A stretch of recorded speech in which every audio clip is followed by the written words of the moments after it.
Ladies and gentlemen, the secret word tonight is arm. A-R-M. Really? You bet your life.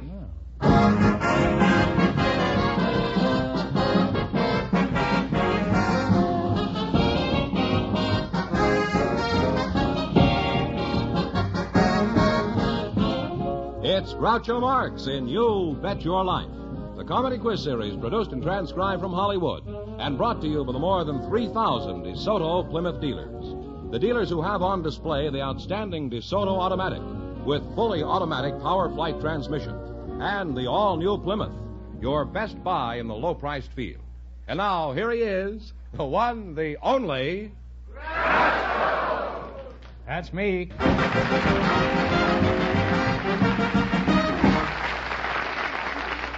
Well, here I am again with $3,000 for one of our couples. Mr. Fenneman, who's first? Well, Groucho, I'd like you to meet Mrs. Dory Martin and Mr. Dick Hubler. They both have some rather interesting experiences they'd like to discuss with you. So, folks, you come in, please, and meet Groucho Marx. Welcome to You Bet Your Life. Say the secret word and divide $100. It's a common word, something you always have with you. Dory Martin, eh? Mrs. Dory Martin. What a shame. Foiled again. Where are you from, Mrs. Martin? I was born in Philadelphia, Groucho. Philadelphia. Beautiful Philly from Philly, eh? Have you always lived in Philly? No, when I was 3, my parents moved to Denver, and I call that my home. What did you do in Denver? Wish you were in Philadelphia? No, I went to school there and did some fashion modeling and some swimming, and my hobby was riding horses. I became an equestrian. Were you any good as an equestrian? Well, I did fairly well after I'd practiced quite a while. I became undefeated Colorado State champion of 3 5-gaited and hunting and jumping horses for 3 years. It's pretty risky, isn't it? No, not if you're used to it. Well, if we can find a side saddle somewhere, would you care to go riding with me someday? I don't ride side saddle, Groucho. I know that, but I do. You're Dick Hubler? That's right, Groucho. Or Hubler, how do you pronounce it? Hubler. Oh, Hubler. What is your hometown? I come from Scranton, Pennsylvania. What sort of work do you do, Dick? I'm a writer, Groucho. A writer? Really? What all have you written besides Home for Money? I've written 7 novels and numerous magazine articles, even some poetry occasionally. Is that so? Is there any money in poetry? None at all. No. Dick, I'm curious, as an author, do you ever hear from your readers, or once the book is published, is that the end of it as far as you're concerned? Well, you don't hear on books, but right now I'm hearing from thousands of them. You are? Why? They're demanding their money back?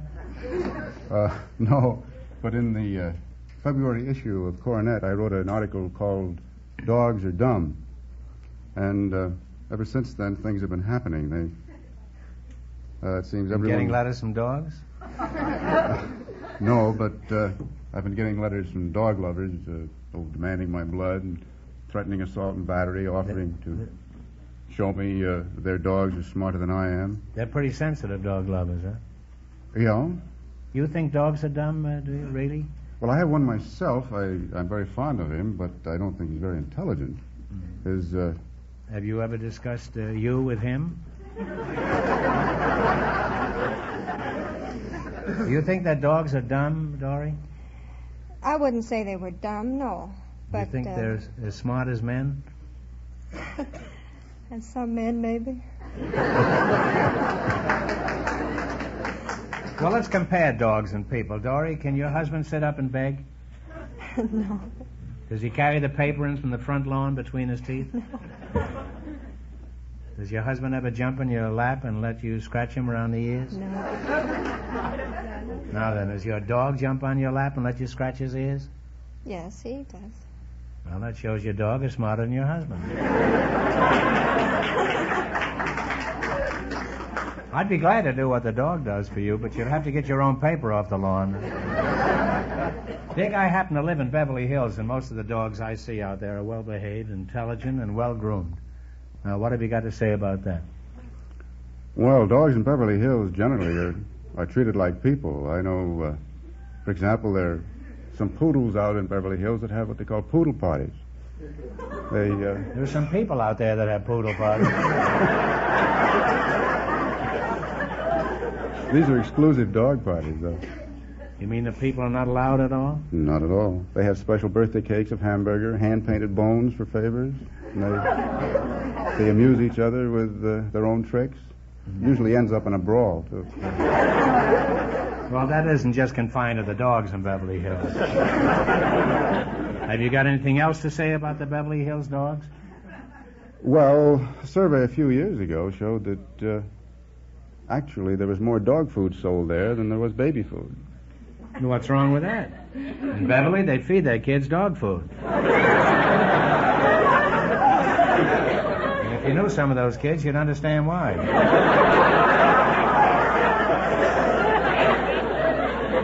Well, I've learned a lot about dogs tonight, and I think all the dogs who are listening certainly learned a lot about people. Now let's play You Bet Your Life. You understand the game? I think so. Fine. Well, I wish I did. Now, you selected literary quiz, and remember, the more the question is worth, the harder it is. Now, what do you want to start with? A $10 one, 40, 80, 100? 70. 70. Who wrote The Strange Case of Dr. Jekyll and Mr. Hyde? Robert Louis Stevenson. That is absolutely correct. You now have $170. Now, what do you want to do? What do you think? 80. All right. $80? The Iliad is one of the two celebrated classics by Homer. What is the other one? The Odyssey. The Odyssey is correct. Huh? You now have $250. Say, I'm getting an education here tonight. Now you have $250. Now what do you want to do? 90. 90? Who wrote Robinson Crusoe? Daniel Defoe. Daniel Defoe is right. Your bankroll now contains $340. You're pretty lucky to be up here with a literary I gent. know. Huh? There's your last chance to beat the other couples. What do you want to do? 100. You can quit or you can go ahead. Let's try the 100. 100. Sidney Carton is the central figure in which of Dickens' stories? The Tale of Two Cities. Tale of Two Cities is right. And you wind up with $440. Thanks and good luck to the DeSoto Plymouth dealers. Huh?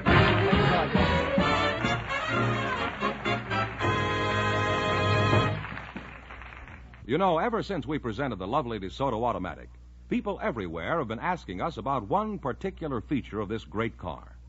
Oh, sure, they wanted to know about Power Flight fully automatic transmission and remarkable DeSoto full-time power steering. But they also wanted to know about another revolutionary DeSoto feature, DeSoto air conditioning. Well, here's the story. Fresh air is taken in through handsome vents on the sides of the car. It's then filtered, cooled, and dehumidified by the air conditioning unit on a ledge in the rear of your trunk. This unit, by the way, takes up very little usable luggage space. Then the clean, fresh air is blown gently into the interior of the car. Stale air, odors, tobacco smoke are quickly dispelled, leaving the DeSoto interior cool and comfortable. And no matter what the conditions are outside, blistering hot or freezing cold, the temperature inside is always just right, just the way you want it for complete driving and passenger comfort. DeSoto air conditioning eliminates the need for blowy open windows, which do nothing but let in air filled with particles of road dust and dirt. And it's simple to work. Just one simple switch on your dashboard operates the whole system. DeSoto air conditioning is available on most DeSoto models as extra equipment. DeSoto air conditioning is just another one of the fine features and added conveniences that enable us to say and prove DeSoto puts you ahead automatically.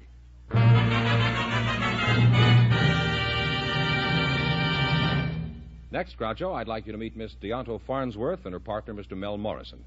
Folks, would you come in, please, and meet Groucho Marx. Welcome, welcome for the DeSoto Plymouth dealers. Say the secret word and you'll divide $100. It's a common word, something you always have with you.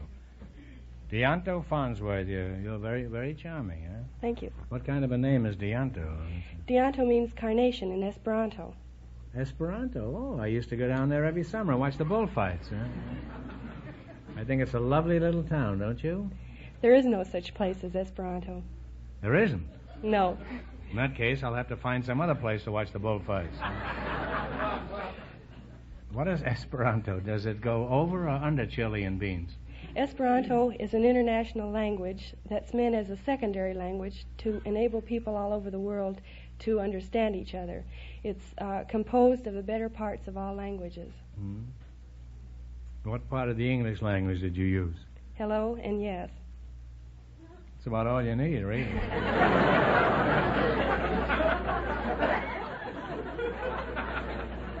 You can even skip hello, huh? Who are you again, if I may be so bold as to inquire? Mel Morrison. Mel Morrison, huh? Where's your hometown, Mel? I'm originally from a little town called Nassau, Minnesota.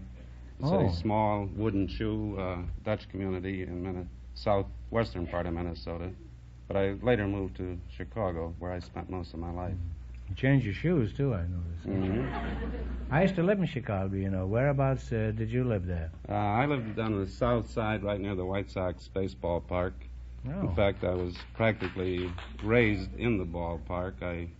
As a little kid, I picked up pop bottles, sold peanuts, later become an usher, gate man.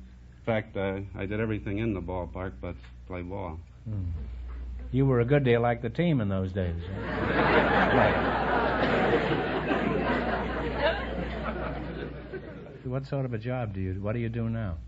I'm a crowd engineer. And you engineer crowds? Yes, sir. I head a firm here known as Mel Morrison's Crowd Engineers, and we furnish people for public events. You furnish crowds, you mean? No, we just furnish the people that handle them. We furnish the ticket sellers, the gatemen, the ushers, the guards, parking lot attendants for all types of events, baseball, football, the races, wrestling matches, the sportsman show, all types. Well, who furnishes the crowds? Well, I guess that's up to the management or a good publicity man and a good show. Well, it sounds like interesting work. Tell us something about the crowd. Are they all the same? If you've seen one crowd, I suppose you've seen them all, huh? No, I wouldn't say that they were all the same. For instance, you wouldn't expect the same type of crowd that attends a wrestling match to attend the opera. No, I suppose not. I guess people who like grunting and groaning probably don't care much for screeching and howling.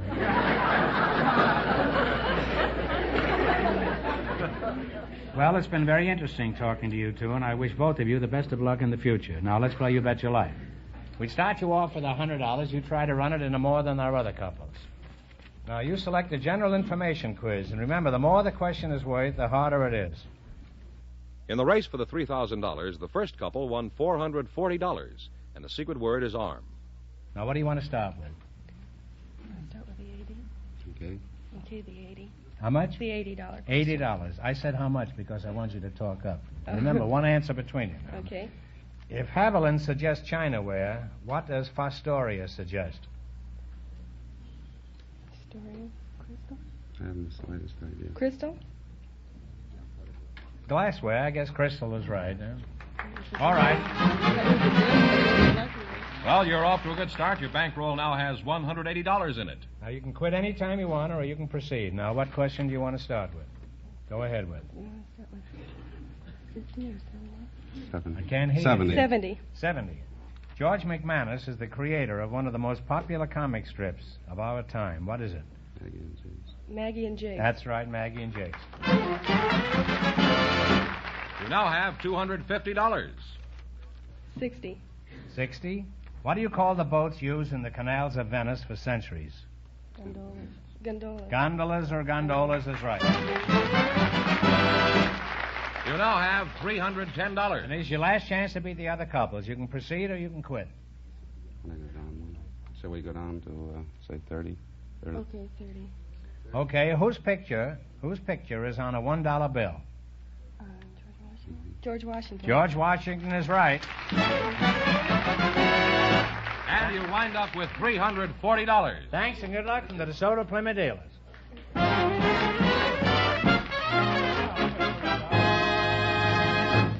Well, Groucho, we invited some women who work for the city to our show tonight. And just before we went on the air, our studio audience selected Mrs. Ida Cole.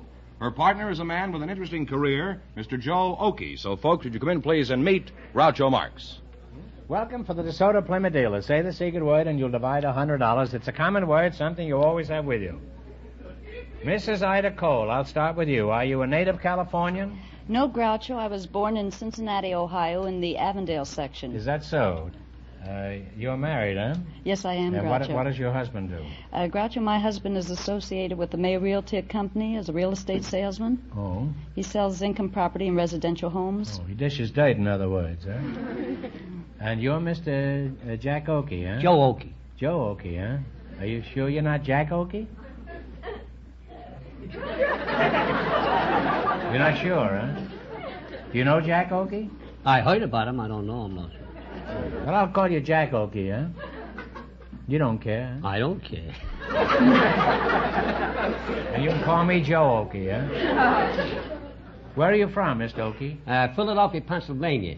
How long ago did this event occur, huh? 1898, Groucho. 1898, huh? Well, that makes you about 39, huh? Easy. Easy. That's an easy 39. Are you married, Mr. Oakey? No, I'm single. Do you have a girl now? No. Have you ever gone steady with a girl? No. How long would you call steady? I mean, how long have you gone with a girl at one time, huh? About 3 weeks. 3 weeks since you're 18, 19 years old? Yeah, You never right. went longer than 3 weeks with a girl? Why not? Don't you like girls? Sure I like girls. You know anything better?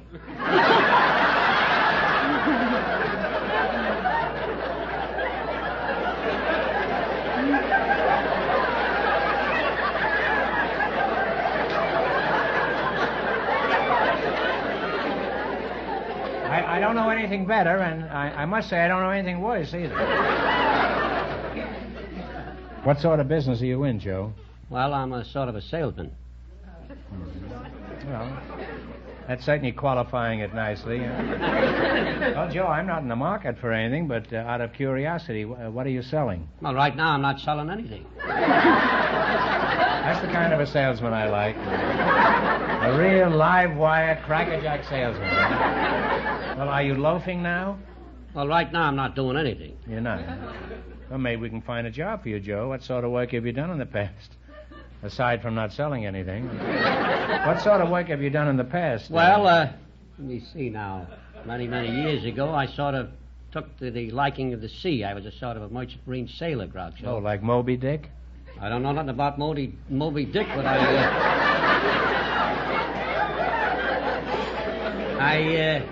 had quite an experience, Groucho. When I was a kid, I signed aboard a cattle boat. As one of the cattle, or as part of the crew? As part of the crew. Uh-huh. We had a lot of donkeys on there, mules. Was this the crew, the donkeys? No. Well, Ida, let's declare a recess for a moment and find out about your work. Fenneman says you're with the city. What do you do, Ida? That's right. I'm a recreation director with the Department of Recreation and Parks. Well. And I have a center, one of the centers in the city. It's called the Marvin Youth Center. Mm-hmm. And Well, could you direct some recreation my way? Where do you do your directing? Outside the pool hall? No, we have a building that we have an auditorium where we have basketball and sports and dancing and such. I've been to the city playground, you know. I go No, down I there didn't. 2 or 3 mornings a week with my daughter Melinda. She's only 7. And then she picks me up around 5 and I'm ready for bed.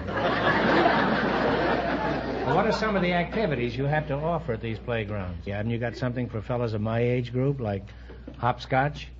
I mean, without the hops. Well, we do have activities, and I think something you might be interested in is our weightlifting program. We have a lot of men I might. there. If they'd promise not to drop me, I'd be willing to. I used to be a dumbbell at the local gymnasium. Joe, I've got my second win now. Let's continue your story. Now, what is your present ambition, Joe, aside from being first in line at the unemployment office?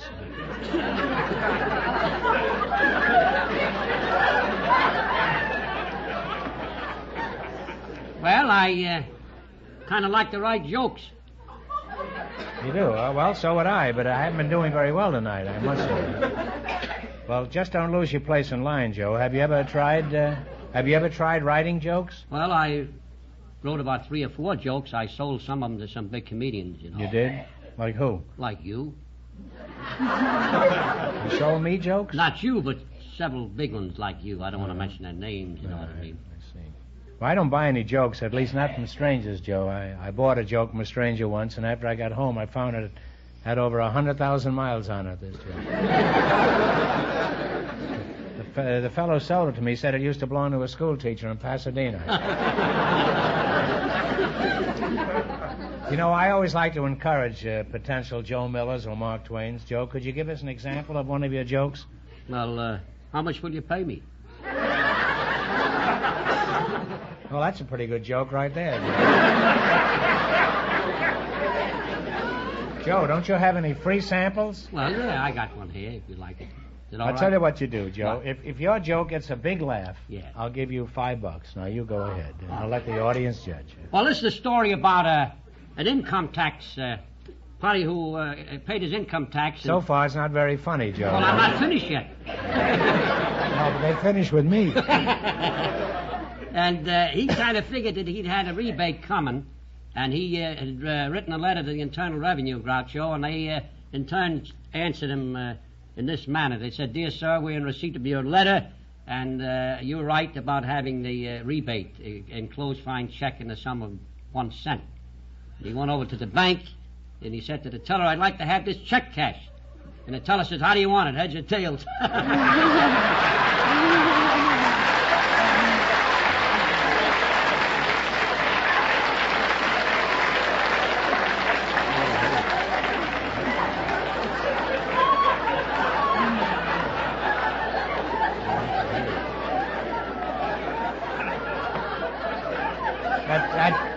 That certainly got a bigger laugh than anything I've said tonight. That's as a matter of fact, I sort of like that joke, Joe. Now, what are your plans for the immediate future? How about the $5?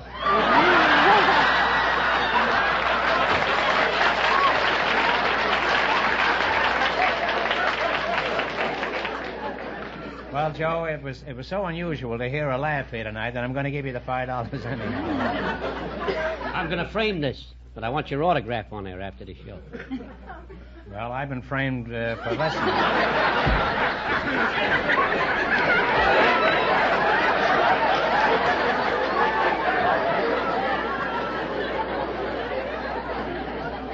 Well, it's been a laughable experience talking to you two, and Joe, I wish you lots of success in the future.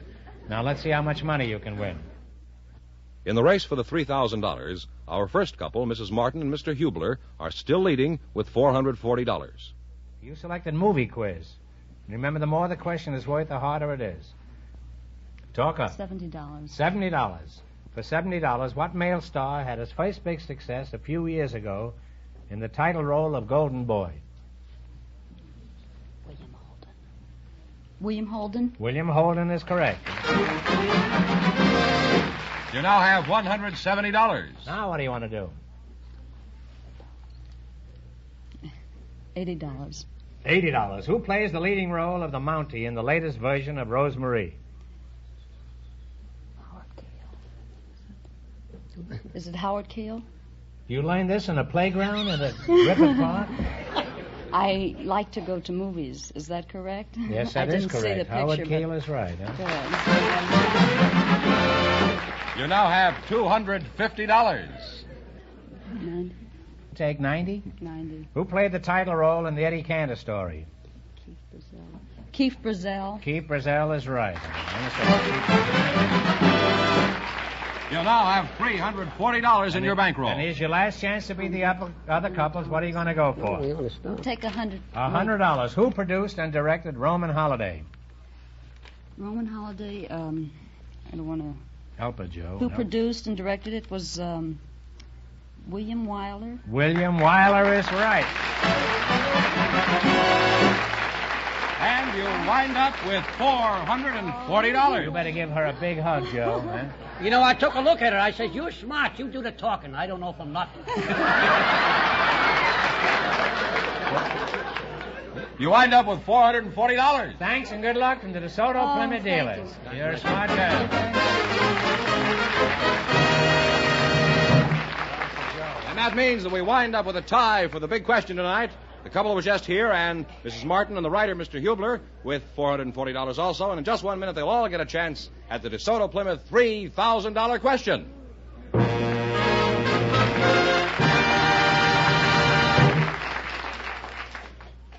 Well, Groucho, here are the two winning couples all set for the DeSoto Plymouth $3,000 question. We've given them each a card to write down their answer on, and of course, if both couples get it right, we'll split the money between them. All set? All right, here we go for $3,000. I'll give you 15 seconds to decide on a single answer between you. Think carefully, and please no help from the audience. Are you ready? Mary Geneva Doud, D-O-U-D, or Dowd, was the maiden name of the wife of one of our presidents. For $3,000, who married Mary Geneva Dowd?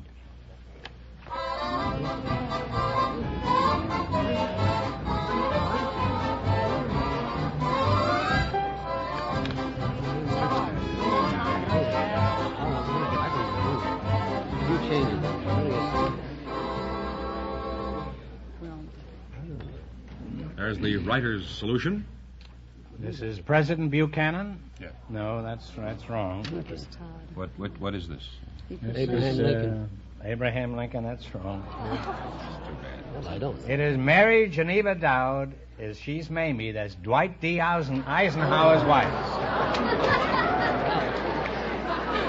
That's a dirty trick, but that's the way it goes on our show. Huh? So that means the big question next week will be worth $3,500. Well, you lost the big money, all of you, but how much did they win the quiz, George? Well, each couple won $440 in the quiz. Well, that's not too bad. Congratulations and thanks to all of you and to all of our contestants on the show tonight.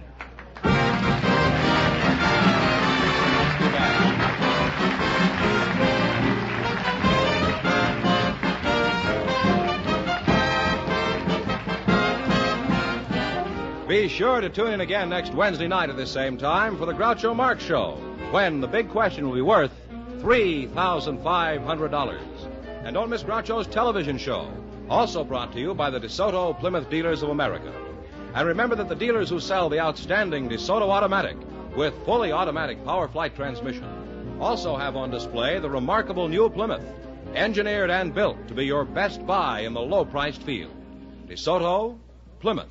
Two great new cars, both products of the Chrysler Corporation. And when you drive in, tell them Groucho sent you. Good night, folks, and remember, just be sure to see the DeSoto Automatic. Folks, here's a reminder from the National Safety Council. When you stop, park to stay parked. Set the parking brake and remove the key. You Bet Your Life, transcribed from Hollywood, is produced by John Goodell. Directed by Robert Dwan and Bernie Smith. Music by Jack Meakin. This is George Fenneman signing off for the more than 3,000 DeSoto Plymouth dealers from coast to coast. You Bet Your Life is heard by our armed forces throughout the world.